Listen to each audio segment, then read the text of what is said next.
আমার নিচে ব্যথা করছে, একটু দেখো না প্লিজ। তোমার নিচে মানে?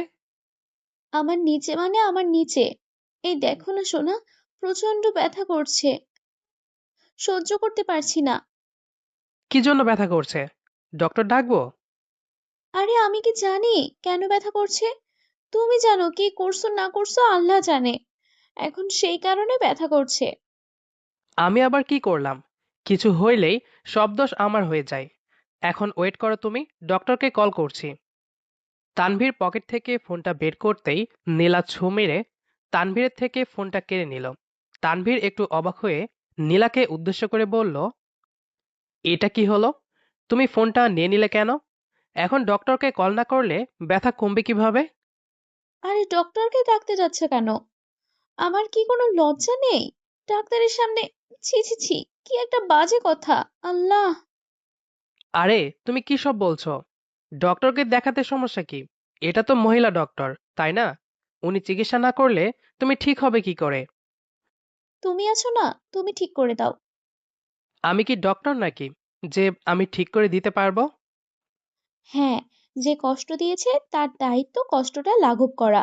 সো তুমি ঠিক করবে, মানে তুমি ঠিক করবে। আমি কোনো ডাক্তারের কাছে যেতে পারবো না, মানে পারবো না। এটা কেমন কথা? আচ্ছা, দেখি চেষ্টা করে ঠিক করা যায় কিনা। জি আসো, আমি শুয়ে পড়েছি।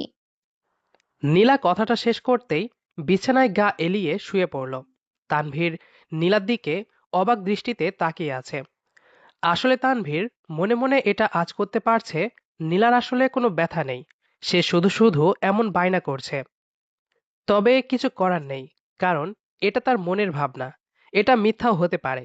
কিন্তু নীলাকে দেখে মনে হচ্ছে না তার কোনো কষ্ট হচ্ছে। তানভীর দাঁড়িয়ে দাঁড়িয়ে নীলাকে নিয়ে বিভিন্ন চিন্তা করছে। নীলা তানভীরকে থ মেরে দাঁড়িয়ে থাকতে দেখে তানভীরকে উদ্দেশ্য করে বলল, কি গো, ওখানে দাঁড়িয়ে থাকবে? এখানে কি আসবে না? ব্যথাটা মনে হচ্ছে বেড়ে গেছে গো। নীলার কণ্ঠে তানভীরের ঘোর কাটল। তানভীর নীলাকে উদ্দেশ্য করে বলল, হ্যাঁ আসছি। তানভীর কথাটা বলতেই নীলা পাশে বিছানায় বসে পড়ল। তানভীর নীলার দিকে তাকাতেই নীলা তানভীরের চোখের ওপর থেকে নিজের দৃষ্টি নামিয়ে নিল। তানভীর মুচকি হাসি দিয়ে নীলার আঁচলটা পেটের ওপর থেকে সরিয়ে দিল। আঁচল সরিয়ে দিতে গিয়ে তানভীরের হাতের স্পর্শ নীলার নাভিতে লাগলো। হাতের স্পর্শ পেতেই নীলার পুরো শরীর মুচড়ে উঠল। নীলা প্রবল আবেশে নিজের মুখ থেকে বের করলো মৃদু চিৎকার। তানভীর আস্তে করে নীলার পেটের ওপর হাত রাখতেই নীলাব ফিসফিস করে বলে উঠল, আরে কোথায় হাত দিচ্ছ? আমার ব্যথা করছে কোমরে, পেটে না। সারাদিন শুধু দুষ্টুমি করার ইচ্ছা থাকে তাই না? ফাজিল একটা। নীলার কথায় কিছুটা অবাক হয়ে তানভীর বলল, তুমি না বললে নিচে? হ্যাঁ, নিচেই তো, মানে কোমরের একটু নিচে। নীলার দুষ্টু হাসি দেখে তানভীরে বুঝতে আর বাকি রইল না যে নীলা একটা বাহানা করেছে। আসলে তার আদর চাই এখন। তবে মুখ ফুটে সেটা বলবে না, তাই ব্যথার অজুহাত দেখাচ্ছে। তানভীর আলতো করে নীলার কোমর ধরে নীলাকে ঘুরিয়ে নিল। তারপর নীলার কোমরের ওপর হাত রাখল। নীলা পরম আবেশে তানভীরের হাত ধরে ফেলল। তানভীর নীলার কম্পনে নিজের মধ্যে একটা ব্যাকুলতা অনুভব করল। নিজের স্ত্রীর প্রতি তানভীর সর্বদা দুর্বল। তানভীর তার কোমল হাতে নীলার কোমরে হাত বুলিয়ে দিচ্ছে। নীলা নিজের ঠোঁট কামড়ে ধরে আছে। তানভীরের স্পর্শে সে প্রচণ্ড সুখ অনুভব করছে।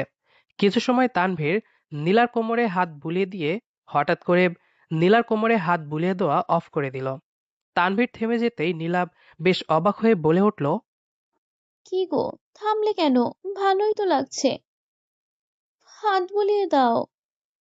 নীলার কথা শেষ হতেই তানভীর নিজের গোলাপি রঙের ঠোঁটজোড়া নীলার কোমরে ছুঁয়ে দিল। তানভীরের ঠোঁটের স্পর্শ পেতেই নীলা মুচড়ে উঠল। ভীষণ রকম কেঁপে উঠল নীলা। তানভীর নীলার কম্পনে কম্পিত হলো। তানভীর নীলার কোমরে গভীর চুমু খেল। নীলা নিজেকে আর নিজের মধ্যে রাখতে পারল না। তানভীরের দিকে মুখ ঘুরিয়ে তাকিয়ে নীলাব তানভীরকে নিজের বুকে টেনে নিল। তানভীর পরম আবেশে নীলাকে শক্ত করে জড়িয়ে ধরতেই নীলা তানভীরের ঠোঁট জোড়া নিজের ঠোঁট দিয়ে চেপে ধরল। নীলা আর তানভীর একটা ঘোরের মধ্যে চলে যায়। তানভীর নীলার ঠোঁটে কিছু সময় চুমু খেতেই হঠাৎ করে তানভীরের ফোনটা বেশ শব্দ করে বেজে উঠল।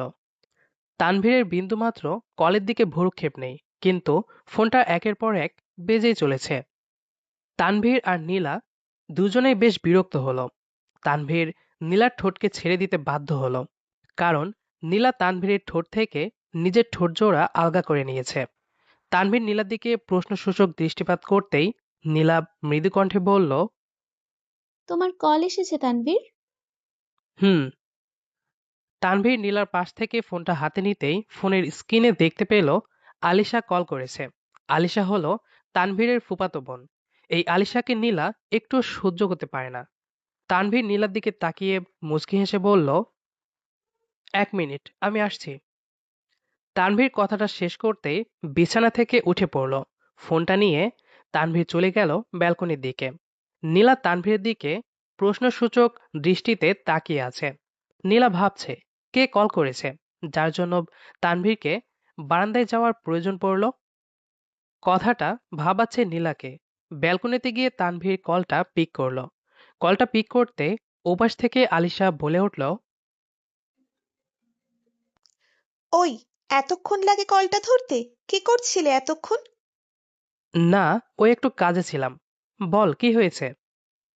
তুই গাড়ি নিয়ে এখনই এয়ারপোর্টে চলে আয়, আমি এয়ারপোর্টে বসে আছি। তুই এয়ারপোর্টে মানে? আমেরিকা থেকে কবে ফিরলি? আজকের ফ্লাইটে ফিরেছি।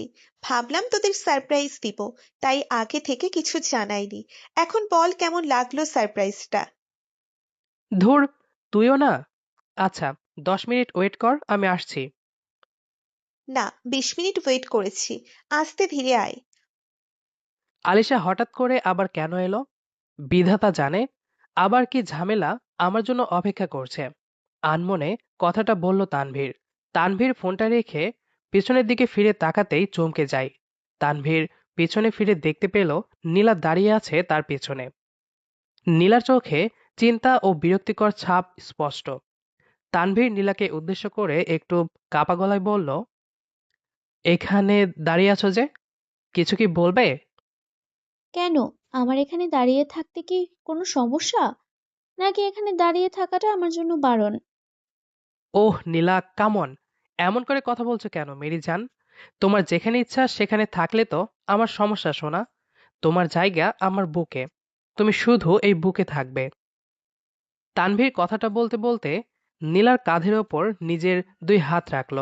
নীলা ভীষণ তিক্ততার কণ্ঠে বলল, কে আসছে? ওহ, ভালো কথা মনে করিয়ে দিছো। আলিশা আসছে। সারপ্রাইজ দিতে আগে থেকে কিছু জানাইনি। 2 দিন হয়তো থাকবে, তারপর চলে যাবে। হুম। নীলা আর কোনো কথা বলল না। তানভীরের হাত জোড়া নিজের কাঁধের ওপর থেকে নামিয়ে দিয়ে সে চলে যায়। তানভীর বেশ বুঝতে পারছে নীলা আলিশার এখানে এমন হুট করে আসায় মোটেও খুশি হয়নি। কিন্তু কি আর করার, আলিশা তার ফুফাতো বোন, তাকে তো এখানে আনতেই হবে। তাছাড়া তানভীরের করার মতো কিছু নেই। নীলা চলে যেতে তানভীর গাড়ির চাবি নিয়ে দ্রুত বাড়ি থেকে বেরিয়ে যায়। এয়ারপোর্টে আসতেই তানভীর আলিশাকে কল করে।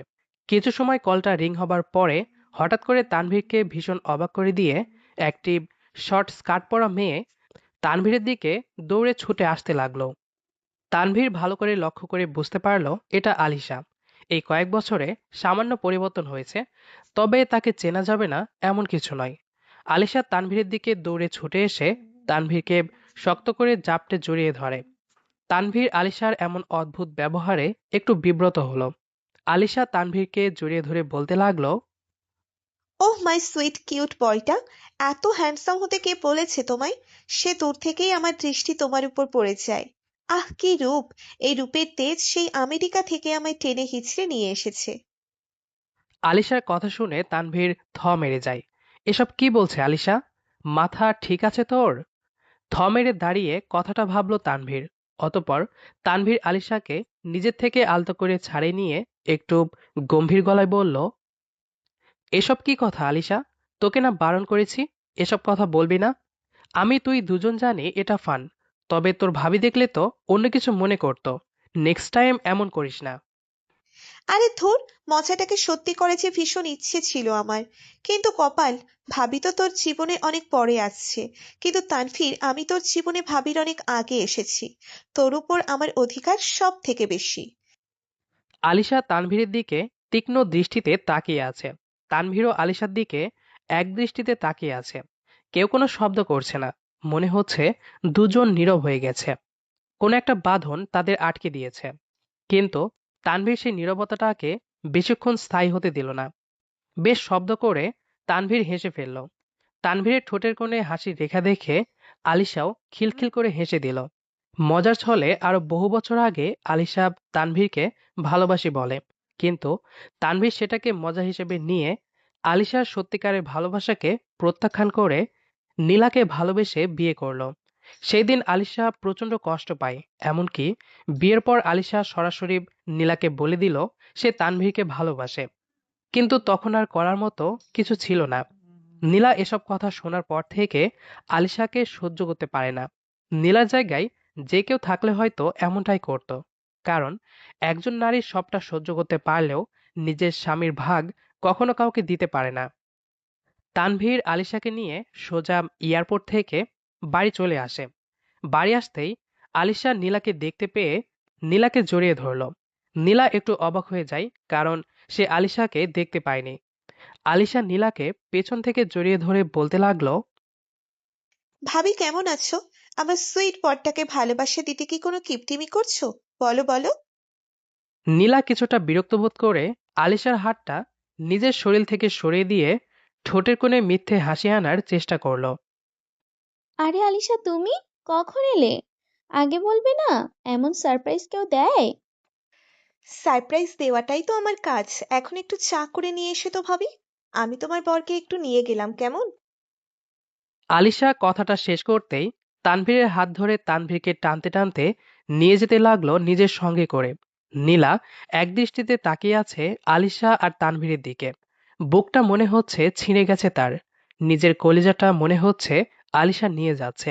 নীলা ভাবল তানভীর হয়তো আলিশার সাথে যেতে আপত্তি করবে, কিন্তু না, তানভীরও আলিশার সাথে চলে গেল রুমে। নীলা আর কি করবে, কিছুই তো বুঝতে পারছে না। তো বল, সংসার কেমন চলছে? এই চলছে ভালোই। তোর কি খবর? আর কতকাল রাজকুমারের জন্য অপেক্ষা করবি? অপেক্ষার অবসান ঘটে গেছে মেরি সুইটহার্ট। আমি আমার রাজকুমারকে পেয়ে গেছি। ও মা, তাই? কাকে পেলি? কে সে? কি করে? কোথায় থাকে? সে কে, কি করে, কোথায় থাকে, এত কথা আমি তোকে বলতে পারবো না। এত তথ্য জানার থাকলে আজ বিকেলে চল মিট করে জেনে নে। আয় হাই, আজ বিকেলে? হ্যাঁ। কেন? Any problem? আরে না, প্রবলেমের কি আছে? তবে ছেলের সম্পর্কে একটু কিছু আগে থেকে জানা থাকলে ভালো হতো। ছেলে সফটওয়্যার ইঞ্জিনিয়ার, আমেরিকায় আমার সাথেই কাজ করে। নাম রিয়ান। ও একটু পরে বাংলাদেশে আসছে। আমাদের একই ফ্লাইট ছিল, তবে একটা কাজেও লেট করে, তাই আমি আগে চলে আসি। বাহ বাহ, তুই দেখি একটা সুপার উস্তম। একা একা কাউকে কিছু না জানিয়ে। হুম, ভালো। ভালো না কচু। ওরে তো আমার সহ্য করতেই অসহ্য লাগে। সব কাজে লেট। মাঝে মাঝে ইচ্ছে করে মাথা ফাটিয়ে দিই। না না, এমন করিস না। বেচারাকে আস্তে ধীরে মারবি। এত তাড়াতাড়ি কিছু করলে তো সমস্যা, তাই না? হুম, সেটাই। আলিশা কথাটা শেষ করতে তানভীর আলিশার গালের ওপর হাত রেখে গাল টেনে দিয়ে বলতে লাগলো, আমার ছোট্ট পাখিটারও বিয়ে হয়ে যাবে। তানভীর কথাটা বলতেই আলিশা হেসে ফেলল। হঠাৎ করে তানভীরের কানে ভেসে আসে নীলার গলা শব্দ। নীলা দরজার ওপারে দাঁড়িয়ে থেকে বলল, আসবো? নীলার কণ্ঠস্বরটা শুনে তানভীর চমকে গেল। নীলার দিকে দৃষ্টিপাত করতেই তানভীর দেখতে পেল নীলার চোখ মাটির দিকে, আর ভীষণ লাল হয়ে আছে তার চোখ। তানভীর মুখ থেকে কোনো শব্দ বের করল না। নীলা আসতেই আলিশা বসা থেকে দৌড়ে নীলার হাত থেকে চায়ের প্লেটটা আগিয়ে নিয়ে অন্য হাত দিয়ে নীলাকে জড়িয়ে ধরে নিজের সাথে করে বসিয়ে দিল। নীলা কোনো কথা বলছে না। তানভীর বেশি রেগে গিয়ে ভারী কণ্ঠে বলল, এসব কি নীলা? আমি বুঝতে পারলাম না। এমন করে অনুমতি নেওয়ার কি আছে? আজ বিকেলে আমরা রিয়ানের সাথে দেখা করতে যাব। রিয়ানের সাথে আলিশার বিয়ে ঠিক করতে হবে। আশা করি তুমি যাবে আমার সাথে। তানভীর কথাটা বলে রাগে গজগজ করতে করতে চলে যায়। আলিশারও ফোনটা শব্দ করে বেজে উঠল। রিয়ান হয়তো কল করেছে। নীলা বোকার মতো বসে আছে। সে কি ভেবেছে আর কি হয়ে গেল কিছুই সে বুঝতে পারল না। আমি নিজের মনের সন্দেহ থেকে আমার তানভীরকে নিয়ে আলিশার সাথে আবার। তানভীর তো বেশ রেগে গেছে। এখন কি হবে? কথাটা আপন মনে বলল নীলা। নীলা কথাটা শেষ করতেই বসা থেকে উঠে দাঁড়িয়ে পড়ল। দৌড়ে ছুটে যায় তানভীরের পেছন পেছন। পেছন থেকে নীলা তানভীরকে শক্ত করে জড়িয়ে ধরে। তানভীর কোনো প্রতিক্রিয়া দেখালো না। নীলা তানভীরকে উদ্দেশ্য করে বলল, আমায় ক্ষমা করে দাও, আমি আর কখনো এমন করব না। সত্যি বলছি, অনেক ভালোবাসি তোমায়। তোমার ভাগ আমি কখনো কাউকে দিতে পারবো না। পাগলিটা আমার। ভালোবাসা কখনো সন্দেহ থেকে সৃষ্টি হয় না। সন্দেহ অনেক সুন্দর সুন্দর সম্পর্ককে নষ্ট করে দেয়। বেঁচে থাকুক এমন সব ভালোবাসাগুলো। আমাদের আজকের গল্পটি আপনার কাছে কেমন লেগেছে সেটি অবশ্যই কমেন্ট করে জানাবেন। ভিডিওটি যদি ভালো লেগে থাকে তাহলে অবশ্যই বন্ধুদের সাথে শেয়ার করবেন। দেখা হবে আবারও নতুন কোনো গল্প নিয়ে। সে পর্যন্ত আমাদের সাথেই থাকুন। ধন্যবাদ সবাইকে।